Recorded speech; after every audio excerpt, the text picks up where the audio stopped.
अस्सलामुअलैकुम। मोहम्मद अज़हर सिद्दीक अपने programme political diaries के साथ हाजिर खिदमत। 24 अगस्त बरोज़ बुध सुबह 7 बजे आप ये प्रोग्राम देख रहे होंगे। इस्लामाबाद हाई कोर्ट का जो लार्जर बेंच का फ़ैसला है जो 3 सफ़ा पर मुश्तमिल है, मैंने उसको बगौर पढ़ा। एक कानून के तालिब इल्म, अदना से तालिब इल्म होने के नाते इमरान खान साहब को जारी करदा या जारी किया जाएगा, लेकिन जो ऑर्डर में लिखा है कि शोकॉज़ नोट जारी करने का, वो आइन के आर्टिकल 204 और कंटेम्प्ट ऑफ कोर्ट ऑर्डिनेंस के ख़िलाफ़ है। आप हैरान हो रहे होंगे मैं कैसे कह रहा हूँ। ये बैकग्राउंड पे आर्टिकल 204 अभी चल रहा है, उसमें लफ्ज़ कोर्ट इस्तेमाल हुआ है और कोर्ट से मुराद वहाँ लिया गया है हाई कोर्ट और सुप्रीम कोर्ट। और इसका सब आर्टिकल 3 भी चल रहा होगा, उसमें लिखा हुआ है कंटेम्प्ट आप रेगुलेट करने के लिए कानून बन सकता है, वो कंटेम्प्ट ऑफ कोर्ट ऑर्डिनेंस 2003 है। हाई कोर्ट को और सुप्रीम कोर्ट के ऑर्डर्स की एनफोर्समेंट जो कि कॉन्स्टिट्यूशनल बाइंडिंग है, आर्टिकल 201 हाई कोर्ट के ऑर्डर को इंप्लीमेंट कराने के हवाले से है, सारे नीचे कोर्ट्स पे बाइंडिंग होगा। आर्टिकल 189 सुप्रीम कोर्ट के ऑर्डर्स पे ये भी बैकग्राउंड पे चल रहा होगा, इस पे अमल दरामद होना है। जो जब अमल दरामद नहीं होगा तो उसकी रेमेडी आइन ने फराहम की आर्टिकल 204 के तहत। इलावजी आर्टिकल 19 में भी कैप दिया हुआ है, रीजनेबल रिस्ट्रिक्शन के प्रिंसिपल में भी दिया हुआ है। इन सबको जो मैं देखता हूं तो अदालत ने जो लफ्ज इस्तेमाल कहा है, जो मजिस्ट्रेट साहिबा ज़ेबा आप भी तैयार हो जाएं, आपके ऊपर भी हम एक्शन लेंगे, आप सबको शर्म आनी चाहिए। एक सियासी लीडर ने अपने तौर पर चलें फिलबदी कहते हुए, ना चाहते हुए भी अल्फाज निकल गए हैं, लेकिन उनकी इंटेंशन मोटिव बाद में ये नहीं है। ये नहीं है नवाज शरीफ की तरह, मरियम की तरह, ये 5 जजेस एक दफ़ा नहीं 2 दफ़ा नहीं और बार बार आज तक उस फैसले को अकामा के निकाल देना, ये सारा हम नहीं देखते रहे। तो ये क्या है? ये तौहीन अदालत नहीं है जो मानते नहीं है। अलग लिखा हुआ है 2 केसों में सजा हुई है नैब की अदालत से। चले मैं तारीखी तौर पर आपको लेकर चलता हूँ अरशद मलिक के केस में। मौत ज़रा प्रेस कॉन्फ्रेंस जो उस वक्त मरियम ने की थी, ज़रा वो सुनिएगा। और उसके साथ साथ जो 5 जजेस के बारे में वो जहाँ आप अपना मैं नहीं वो नहीं चलाता जो कि वो तौहीन अदालत के ज़िम्मे में वाज़ेह तौर पर लफ्ज़ तौहीन अदालत के जो लफ्ज़ थे आप खुद देख सकते हैं, आपको अंदाज़ा हो जाएगा। तो वो क्या था। फिर राणा शमीम वाले मामले में जो ऑडियो अजीबोगरीब सी बातें चलाई आपके सामने, तो उसमें राणा शमीम के कॉन्टेक्स्ट में अखबार में ख़बर छपने के ऊपर लिया गया था तौहीन अदालत। अभी वो मामला सब जुडिस पेंडिंग है, लेकिन ये सारी बातें देखें और तारीख ले लें आप पिछले 5-6 साल की, जो अल्फाज इस्तेमाल करते रहे अदालतों के आला अदालतों के बारे में। मैंने बड़ी कोशिश की कि आर्टिकल 19P का सही तरह से इतलाक़ हो जाए, पर मैं नाकाम हो चुका हूँ। और यहाँ अब इसके वहाँ वैसे तो जिक्र हुआ कि इसके लिए लार्जर बेंच बनाने के हवाले से कहा गया है, लेकिन यहाँ कहीं नज़र नहीं आया जी, यहाँ कहीं नज़र नहीं आया कि जहाँ मेरा ख़्याल है कि जहाँ बात बड़ी वाज़ेह तौर पर कि जिक्र किया हो कि आप इसके लिए को लार्जर बेंच तश्कील दे दें। अदालत का ये फ़ैसला 3 सफ़े का बैकग्राउंड पे ये भी चल रहा है। और तो मैं बादी नज़र में मेरी नज़र के मुताबिक ट्वीट भी चल रहा है, मैंने ट्वीट भी कर दिया था, ये शोकॉज़ जारी करने लगी है सुप्रीम हाई कोर्ट, ये आइन के आर्टिकल 2004 और कंटेम्प्ट ऑफ कोर्ट ऑर्डिनेंस का सेक्शन 5 के या 3 के ख़िलाफ़। मैं ये मेरी ज़ाती नज़र है कानून के तालिब इल्म होने के नाते। कोड ऑफ क्रिमिनल प्रोसीजर फ़ौजदारी कवानीन के तहत, ये जो कि फ़ौजदारी प्रोसीडिंग थी, कोड ऑफ क्रिमिनल प्रोसीजर का इतलाक़ होगा अगर उसके कई ऐसे मामलों में अगर कोई खुदा न खासा ऑब्स्ट्रक्शन ऑफ जस्टिस के हवाले से कोई बात हो या आपको फॉल्स एविडेंस दे दिया जाए, बात गलत कर दिया जाए, तो वो रेमेडीज़ प्रोवाइडेड हैं, उसी के तहत कार्रवाई होगी, उसी के तहत मुकदमा दर्ज होगा। वो रेलिवेंट प्रोविज़न आप पीपीसी के कॉन्टेक्स्ट में देख सकते हैं, 172 से लेकर 190 तक, बड़ी 172 से 190 तक। कुछ सिविल जज के हवाले से अगर कोई बात हो तो वो भी आप देख सकते हैं, वो भी रेमेडी सिविल लॉ के तहत जाएगी। यार आप लोग को देखना है कई जजों के बारे में इख्तलाफ होता है, कई बातें होती हैं, बाकायदा दरखास्त शिकायत दर्ज कराई जाती हैं सिविल जज के बारे में, रवैये के बारे में जो है ना बाकायदा शिकायत दर्ज कराई जाती हैं और उनके ख़िलाफ़ तादीबी कार्रवाई भी होती है, वो सिविल जज हो या सेशन जज, सेशन के हवाले से बात हो।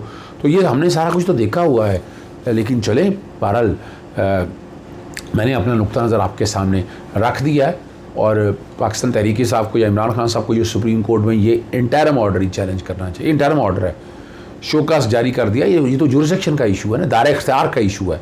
इस्लामाबाद हाई कोर्ट का मैं समझता हूँ दायरा इख्तियार नहीं है बादियों नज़र में, तो ये तो सुप्रीम कोर्ट बैठ के फैसला करेगी, सुप्रीम कोर्ट तय कर देगी। ये तो अच्छा है, किसी एक स्टेज के ऊपर अगर इंटरप्रिटेशन ऐसी आ जाए। अच्छा, मैं एक और एंगल से बात करता हूँ।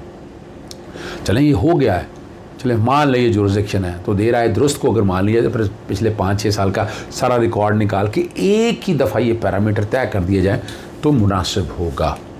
ये मेरी ज़ाती राय है जी।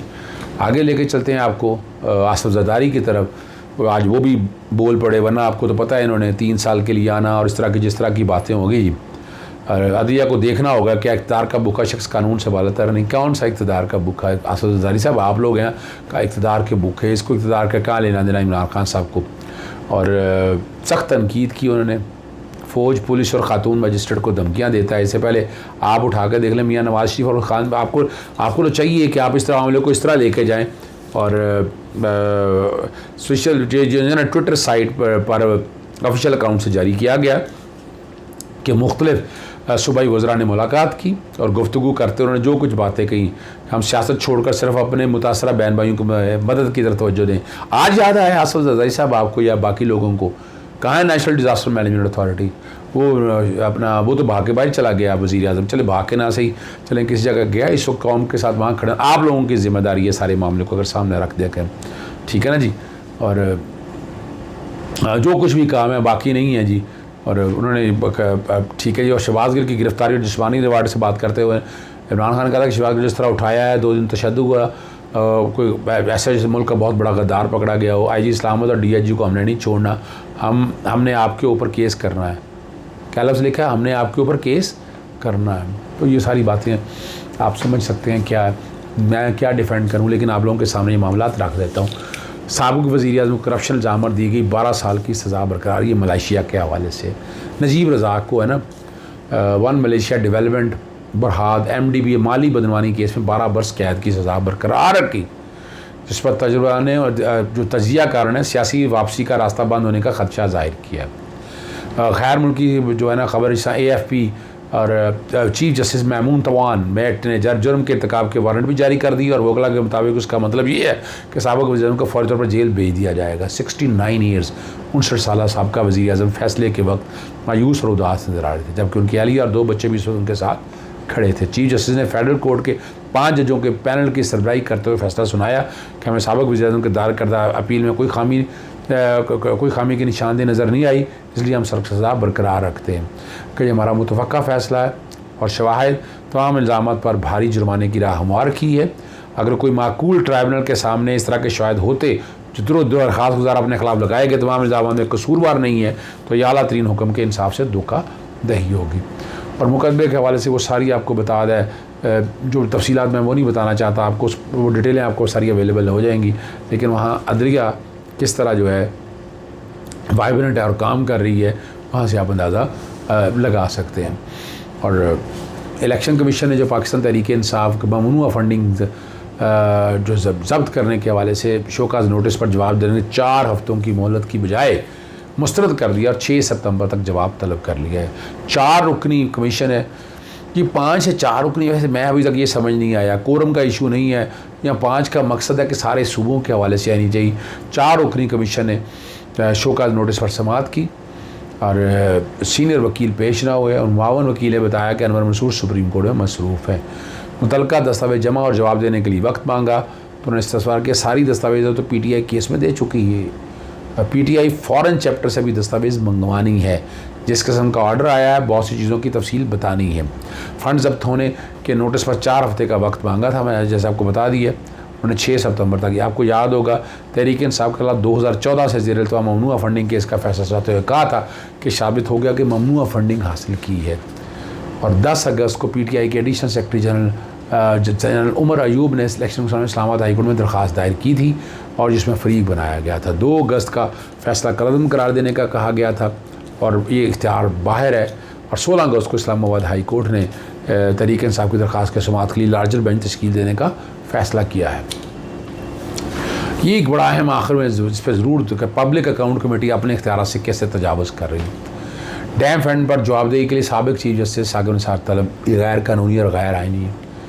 यानी पब्लिक नूर आलम भाई नहीं, पब्लिक अकाउंट कमेटी का ये क्या इख्तियारात इस्तेमाल कर रहे हैं, मजाक हो रहा है यहाँ पर बैठ के। और डैम फंड की जवाबदेही के लिए अब ये सुप्रीम कोर्ट देख रही थी जनाब, ये तौहीन अदालत है पब्लिक अकाउंट कमेटी का ये नोटिस अगर उन्होंने जारी भी किया है, रजिस्ट्रार सुप्रीम कोर्ट को तलब कर लिया है। अब ये हैरानकुन बात है किस बुनियाद पर। और चेयरमैन PAC नूर आलम कौमी एहतसाब ब्यूरो के चेयरमैन आफ्ताब सुल्तान शरीक हुए और ब्रीफिंग दी। बस rapid transit BRT Peshawar case की इंक्वायरी के हवाले से भी टाइम लाइन तलब कर ली। ये अगर आप पूछें सही पब्लिक अकाउंट कमेटी का इससे क्या ताल्लुक़ है, ये क्यों जुरिसडिक्शन में। और मैं हैरान हूँ अदालतें सारे मामले में सीरियस क्यों नहीं ले रही इस इशू को, क्या मजाक बनाया हुआ है। और नायब अफसरान के एहसासों की तफसीलात तलब की थी। नायब से कोई चीज़ पूछते हैं तो ये लोग अदालत चले जाते हैं, आपका इदारा ऐसी खिलाफ वर्जियाँ करता है। असासे ज़ाहिर करने की बात की है, नायब अफसरान असासे ज़ाहिर करते हैं लेकिन इस्टेब्लिशमेंट डिवीज़न में बंद रहते हैं। फाइलें तब खुलती हैं जब कोई इंक्वायरी करनी हो। और वो कहें सियासतदान, जब सियासतदानों के असासे बाहर हैं तो बाकी भी कोई हर्ज नहीं है। और ये जो सारी बात है ना, उन्होंने अपने तौर पर जिस तरह भी है और नायब के चेयरमैन आफ्ताब सुल्तान का जो सलूक बाकी सिविल सर्विस के साथ होता है वो हमारे साथ भी करें। और नायब एक सिविल अदारा है, कोई एहसास अदारा नहीं, हम एहसासों की तफसीलात जमा करवाते हैं, लिहाजा इसमें कोई हर्ज नहीं है। इस्टेब्लिशमेंट डिवीज़न के रूल्स तब्दील कर दें, मुझे कोई मसला नहीं, लेकिन सिर्फ नायब के साथ इम्तियाजी सलूक नहीं होना चाहिए। 4 सालों के एहसासों की तफसीलात चाहिए, जिस पर नायब आफ्ताब सुल्तान ने 3 सालों की तफसीलात जमा करवाने की यकीन दहानी करवा दी है उन्होंने। और ये बड़ा एक जो फ़ंड वाला जो मसला है ना, और ये क्या कहते हैं वो कौमी असम्बली बजीज़ तार ने कहा कि डैम फंड से मुतल्लिक़ इश्तिहारात पर 14 अरब रुपये खर्च और 9 अरब इकट्ठे हुए। बताया जाए डैम फंडों की तामीर पर इस्तेमाल क्यों नहीं हो रहा। हम जजों को धमकियाँ तो नहीं दे रहे, ये अब अपनी क्रॉस लिमिट जो है ना वो क्रॉस हो रही है आर्टिकल 68 और 69 को सामने रखते हुए। इस पर वैसे तो आज खुद नोटिस लेना चाहिए सुप्रीम कोर्ट को, वरना डाटा हमारे पास आए तो मैं चैलेंज करने के लिए भी तैयार हूँ। इजाज़त चाहता हूँ। अस्सलाम वालेकुम, अल्लाह हाफ़िज़, पाकिस्तान जिंदाबाद। टाइम तो बात ख़त्म करने से पहले इमरान खान के खिलाफ दहशतगर्दी का जो मुकदमा है अमेरिका का बराह रास्त मामला नहीं है, ये नेड प्राइस ने कहा है। आपको समझना चाहिए ऑपरेशन रजीम चेंज क्या थी। और उन्होंने कहा कि दहशतगर्दी का मुकदमा पाकिस्तान का कानूनी और अदालती मामला करार देते हुए अमरीकी महकमा खारजा के तर्जुमान नेड प्राइस ने इस पर रद्द अमल से इनकार कर दिया है। और कहा है, ब्रीफिंग में उन्होंने कहा है कि एक तकरीर में 2 आला पुलिस एहलकारों ने खातून जज के खिलाफ बयान देने पर मामला चल रहा है, इसकी हमायत करते हैं या आप समझते हैं कि अमरीकी खारजा पॉलिसी के मरकज़ी नुक्ते के तहत इंसानी हकूक़ के पेश नज़र किसी तकरीर पर इंसदाद दहशतगर्दी का कानून इस्तेमाल करना मुनासिब है। वो उन्होंने ये कहा जी रिपोर्ट से आगाह तो हैं, लेकिन ये उन्होंने अपने एक पहलू तय कर लिया ना जी। उन्होंने कहा या ये एक सियासी जमात या कायद का मुखालिफ नहीं हूँ, दुनिया भर में जमहूरी आइनी और कानूनी इक़्तिदार और रवायत को पुरअमन तौर पर बरकरार रखने की हमायत करते हैं। अक़वाम मुत्तहिदा के सरबराह ने कहा है कि वो साबिक़ वज़ीर-ए-आज़म पाकिस्तान और चेयरमैन PTI के ख़िलाफ़ दहशतगर्दी के हालिया मुकदमा से आगाह हैं और उन्होंने गैर जानबदाराना कानूनी अमल का मुतालबा किया। गैर जानबदाराना की बात हुई है। ये सारी पोजीशन आप लोगों के सामने मैंने रख दी है, ज़्यादा बातें नहीं मैं करना चाहता। इजाज़त चाहता हूँ। अस्सलाम वालेकुम, अल्लाह हाफ़िज़, पाकिस्तान जिंदाबाद।